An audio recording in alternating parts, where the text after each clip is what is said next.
sa kalayo, kalipay ang mga malulunda sa langit. Daghan karon ang nagalakaw-lakaw. Moto usayang giawit usahay mabatian ako na sa una.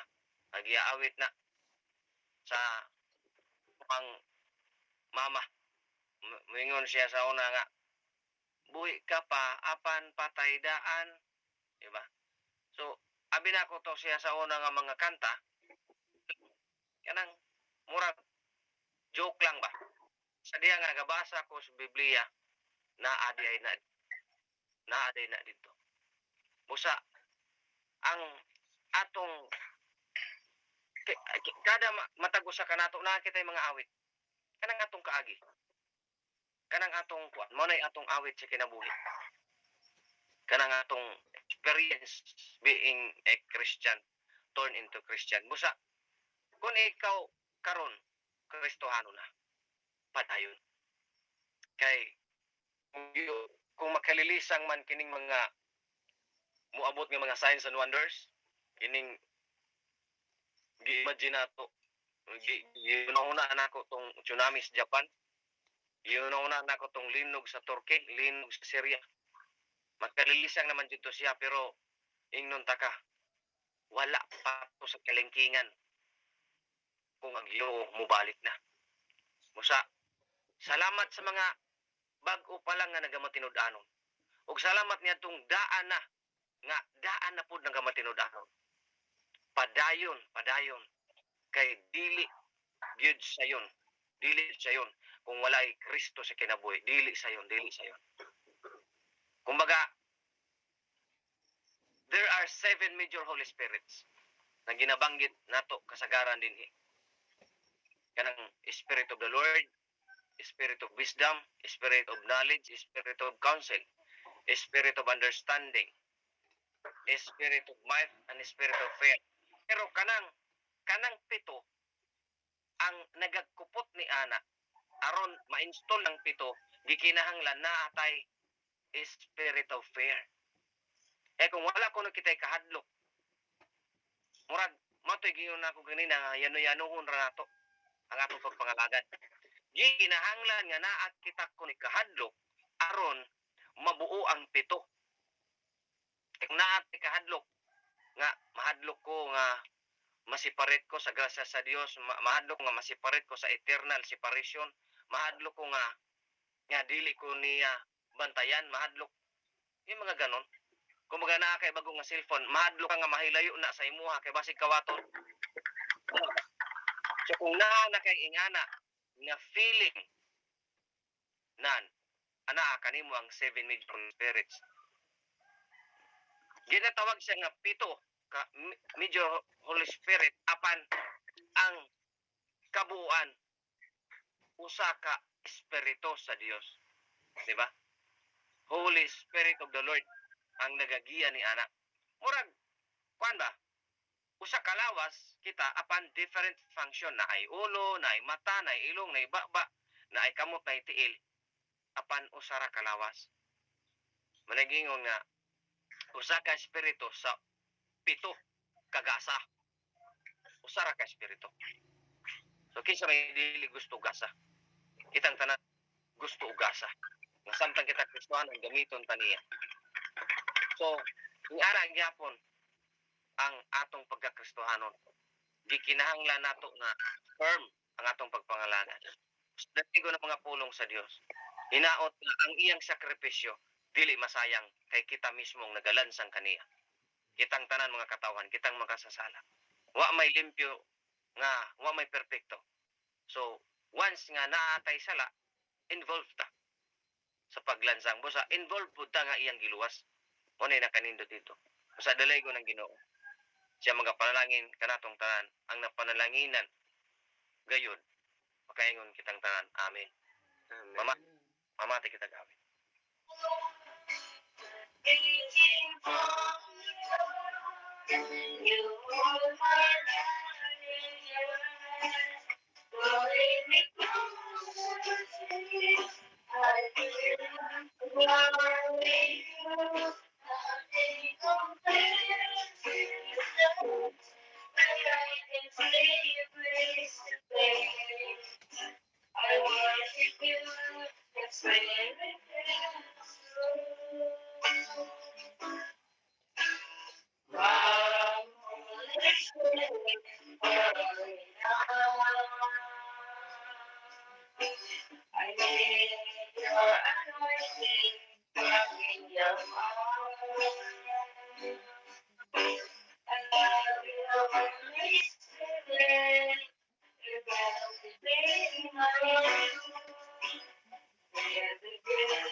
nga Dios dalay gud ikaw ining matahong nga banag-banag. Salamat ugad nga imo na sab kaming ipadangat ini ng mga adlaw. Gidugangan na sab nimo ang among mga adlaw. Panalangin ka na o Dios gikan kanimo. Dalay gud ikaw sa wal katapusan. Salamat o Lord sa imong sakripisyo dito ibabaw sa krus. Tungod ka na nalansang ikaw. Pagkadako sa imong gugma o Dios. Pagkadako sa imong gugma. Bisan kung himuon og sudlanan kining kalibutan sa imong gugma. Kulang. Kung himuon ang dagat kung tinta, himuon ang langit og papel, kulang. Kung isulat ang imong gugma. Busa o Lord, salamat giyahe kami sa tanang panahon nga dili kami gusto mahimulag kanimo. Mahadlok kami nga kung ikaw mawala, kinsa pa may mutabang kanamo, kinsa pa may panalipod kanamo, kinsa pa man ang mutago kanamo gikan sa mga kaaway.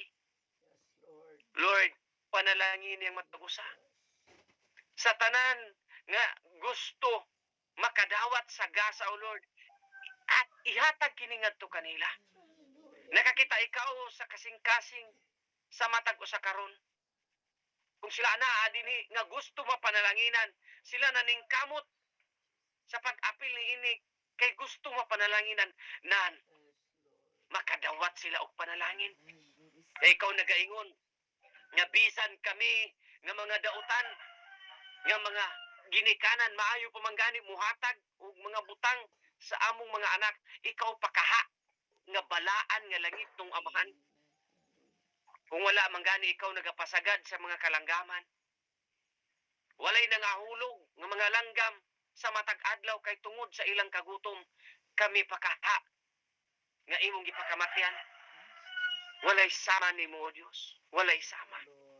Panalangini ang matag usa karon, panalangini ang matag pamilya karon, panalangini o Dios bisan sa mga ilog mga balo, panalangini ang tuwa sa gawas sa mga kanasuran, ang tanang Kristohanon nga naningkamot kanimo, labi na niadtong mga Kristohanon nga dangat sila karon sa mga paglutos sa nagkalain-laing mga nasod. Palihog langit ng amahan sa paglig-on ngadto kanila. Kay ang Kristohanon makadangat gayud ni anak. Ang Kristohanon maga-apil gayud sa pagpasan sa matag usa nga cross nga nasangon ngadto kanila. Og mosunod usab ngadto kanimo. Kay mao kana ang imong gisulti sa matag usa. Busa, salamat sa mga pagsulay. Salamat sa mga kaluyahon. Salamat sa bisag unsa nga sulay ang among mga pagkakristohanon, makabarog kami. Katungod kami nasayod nga ikaw anaa. Apan part kini sa among pagkakristohanon, ikaw nagaingon, sumala kang Apostol Pablo, magalukso-lukso ang inyong mga kalag sa panahon nga naay mga pagsulay sa inyong kinabuhi. Help us, O Lord, to do that. Kung kami lamang, tahunon lamang nga bahin, dili kami malipay sa panahon nga naay pagsulay. Apan kung anaa na kanamo ang imong balang espiritu nga manlalaban, mahimo na mo kini. Bisan sa pagpasaylo sa mga nakasala kanamo, dili na mo kini mahimo kung kami nga kung tahunon ra ang pagbati. Apan kung anaa na kanamo ang imong balang espiritu, mahimo na mo kini. Ang pagpanalangin ngadto sa mga nagapanghimmaraot, dili na mo kini mahimo kung kami ra. Apan kung anaa ang imong giya, kaya sayon na kinihimuon. Kaya tungod wala ka nag-after dinhi sa kalibutan. Kaya ikaw nagaingon, dili ka mo tagadinha, maingon man ako nagaluwas kaninyo, dili tagadinha, tagadiri ka mo sa akong dapit. Salamat o Dios, dalay gun ikaw sa imong mga saan. Kanang tanan mo'y among gilauman, kanang tanan mo'y among gituuhan, kay nasayag kanang tanan mahitabo yun. Walay nahisulat sa imong balaan nga Biblia. Walay nahisulat diha nga way mahitabo. Ang tanan diha mamahitabo kayo. Musa pagadaygon na ikaw sa langit ug sa yuta. Pagkadaygon ikaw hangtod sa kini ladman niini. Pagabayawon ang imong ngalan bisan sa tanang kaliwatan. Nini ka naa karon. Bisan pa Lord, sa mga gasaulog sila mga adlaw na taon nini, nga mga adlaw nini nga si manahuna. Mga panalangin usab ikaw ngadto kanila.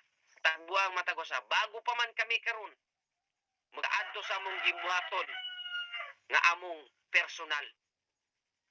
Ang mga gahom-gahom sa mga kaaway, ginabutang na nimo sila daan sa ubos sa among mga tiilan. Nahimo na lamang silang mga apakan namo. Kay tungod, ikaw ang among kauban. Sa matag tikang, matag plano, matag desisyon, matag lihok, ang among kauban. Sa dalay ko ikaw, Lord, sa tanang panahon. Salamat sa imong gugma, sa imong grasya. Ang tanan nga nagaampo karon nga mantinud-danon, ipabalik ngadto kanila ang tubag sa ilang mga pag-ampo, Lord. Even 5 times, 7 times. Pabalik ang ngadto kanila ang panalangin. Thank you, Lord God. We offer this prayer to you. In the mighty name of Jesus. Amen.